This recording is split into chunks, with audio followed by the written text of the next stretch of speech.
Miss Brandon. Hello, Miss Hampton Crane. How are you? Good. Today I'm going to be interviewing you for our middle school survival guide for COVID-19, 2020 through 2021. Okay. So, first question. How long have you been an educator at any school? This is actually my 14th year. What is one fact that middle school students would find super fun about you? I have never actually even taught middle school. I've only done kindergarten. So everything that I tell middle schoolers and older kids, I tell them like they're kindergartners. And they tell me all the time that they're not in kindergarten. What is the biggest challenge you've faced since the pandemic began?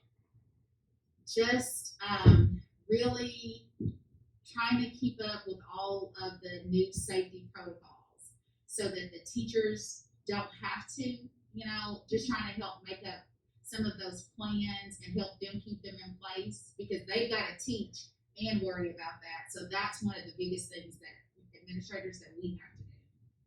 What is the biggest challenge that students have faced? I think it's like wearing a mask. I mean, and having the plexiglass. I think at first they thought it was kind of neat, but the masks,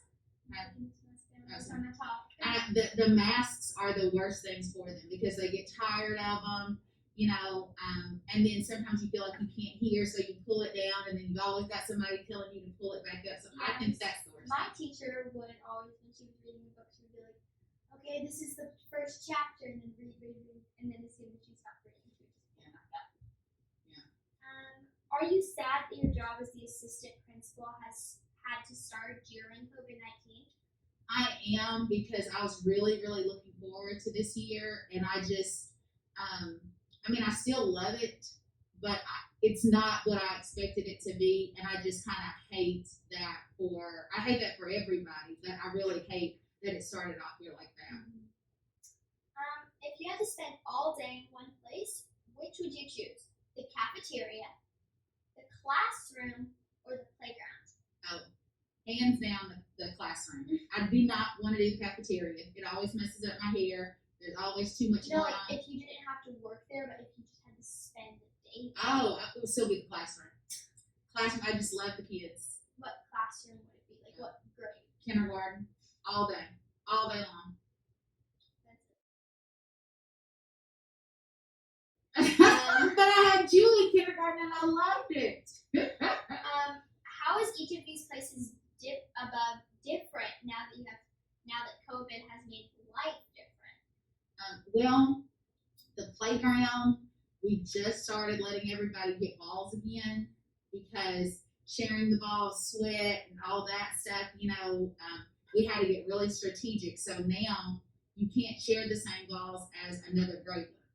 So the playground is different in that sense. In the classroom, we used to, do so much group work and kids could be beside each other, and they are right now, but not like we used to. So that's the biggest thing. And in the cafeteria, the biggest thing is that they have to be separated. There's always a seat in between. And then we keep talking to them about facing forward. Before it wasn't really like a big deal if they were in the cafeteria and looking at somebody else that was beside them. But now we're trying to keep all these germs in a spot where there's nobody sitting right in front of them. Okay, so that actually surprised me because in my classroom, I've noticed that almost all of our work is actually group work. So even today for Wit and Wisdom, we had to respond to this certain question. Everyone on Zoom got in breakout rooms. Everyone else, it was groups of 3.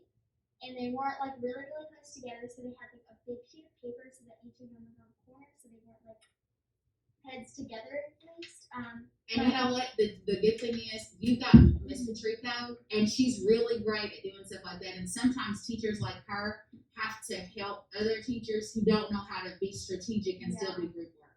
But do you think that do you think any of the precautions will stay in place after the pandemic is over? I do. I think that the way that we have, not that we have grade levels separated. Do you think that's causing problems? Yeah, it has. Because, you know, we used to have like 2 grade levels at a time that could all play together.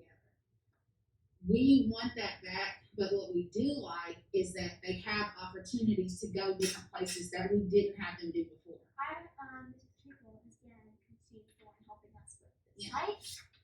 She said that every grade level, like 6th grade, will have a week on the field. Yeah. And 5th grade will have a week on the playground, and they'll switch.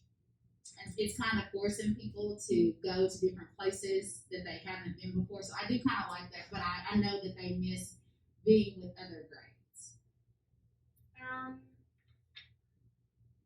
One of my favorite things to do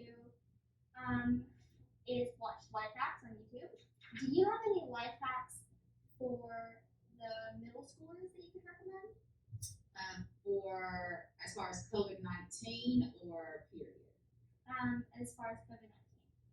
Well, a life hack. Whoa, that is a great question, Hampton. Okay, tell me one of your life hacks that you've seen on the show, and I'll see if I've actually seen a mask like lanyard, like that's a sort of life hack, and then like putting food inside your masks. Yeah, I have been. I'm just telling you, I have been doing that pretty bad. And the dentist has made a lot of money off of me, actually. Yeah. Oh, one thing that I have found is that these like little spray bottles and stuff. These are great for like alcohol. This one actually, you know, it has in it. It actually does have Febreze because I feel like when I'm outside all the time from doing car duty that I smell like outside. So I put this on all the time. But all of these little spray bottles, I think that they're great. And I usually have a little fanny pack where I have some of them in there. What do you miss most about pre-COVID-19 pandemic life at school? I miss going to the lounge with the teachers and eating because nobody's really in there Can anymore. you still go to the lounge? You can, but not that many people are in there because that's when everybody has their mask off and it's not as safe. But that's when we had the funniest stories. Like, that's when we got to see teachers that we didn't usually see. Like Mr. Springsteen always had a funny story, and Mr. Trico would have funny stories. I mean, we had the best stories in there. It's like the hangout spot for teachers. Anything you would like to add to the tips and tricks section of the website for either students or parents as you're looking at it? You know, just a tip that I think is to just like the word that we keep using is grace. Like Dr. Oatsball has a lot of grace for the teachers right now because they're going through a lot. They're having to teach virtually and in school, and we have to have a lot of grace for the parents because they're having a tough time trying to decide, is my child going to be virtual or traditional, and how do I get this to work?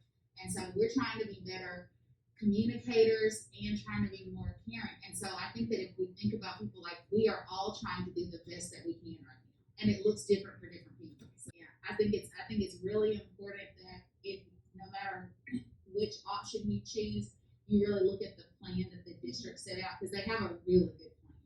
I mean, it took months and lots of input from teachers and from students and from parents. And so I just think that we need to look at that, but then we got to remember that everybody is trying to do the best that they can right now. You know, that's the best. Thank you for letting me interview you. What kind of thing? Okay. Ah, Thank you. thank you, sweetheart.